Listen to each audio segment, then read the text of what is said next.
semua, shalom untuk kita semua. Teman-teman tahu nggak apa sih yang dimaksud dengan kanonisasi? Dan juga kenapa proses kanonisasi begitu penting dalam kehidupan gereja, terutama dalam menjaga kemurnian firman Tuhan. Untuk itu, kita akan membahas secara bersama-sama.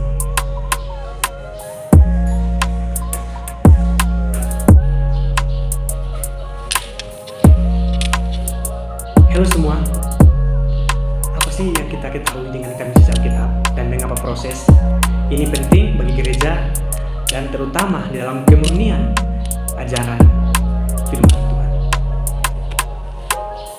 Di dalam Alkitab yang kita kenal saat ini, awalnya merupakan tulisan-tulisan yang terpisah-pisah berdasarkan rentang waktu atau zaman penulisannya, baik dalam kitab Perjanjian Lama maupun dalam kitab Perjanjian Baru.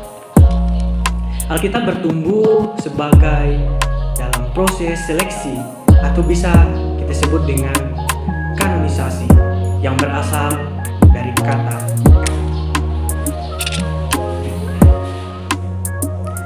kanon berasal dari bahasa Yunani, yaitu tongkat dan tiang lurus, yang dimana bagian ini berfungsi untuk menjaga kerapian dari tulisan-tulisan dan juga menjaga kelurusan tulisan itu. Tetapi ada sebagian teolog yang bernama Bruce menjelaskan mengenai kata kanon. Jadi kata kanon menurut pemahaman Bruce itu terbagi menjadi dua bagian, yaitu aturan atau standar.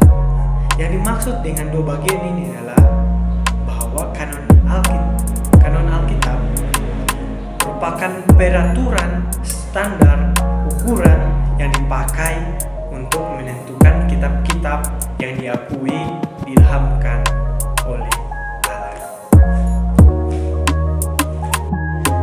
Pada abadnya yang kedua dan ketiga Masehi, ada berbagai tulisan yang beredar pada masa kekristenan, termasuk Injil, surat Rasuli, dan juga teks apokrif. Pada tahun 367, Uskup Athanasius dari Alexandria memberikan istilah teologis tentang kanon, yang dimana pada tahun 393, yaitu gereja atau konsili Hippo dan juga konsili Kartago pada tahun 397, sebagaimana mereka menetapkan daftar kitab yang kini dikenal sebagai kanon Alkitab, baik Perjanjian Lama maupun dalam Perjanjian Baru. Para tokoh-tokoh gereja mencari kitab-kitab atau surat-surat yang menjelaskan tentang kebenaran firman Tuhan. Itu sebabnya kenapa penting bagi gereja. Sehingga kanonisasi Alkitab, baik Perjanjian Lama maupun Perjanjian Baru, pada tahun 397 di Konsili Kartago secara resmi mendapatkan dan mengakui bahwa 66 kitab sebagai firman Tuhan yang lengkap dan otoritatif. Nah, itu sebabnya bagaimana tokoh-tokoh gereja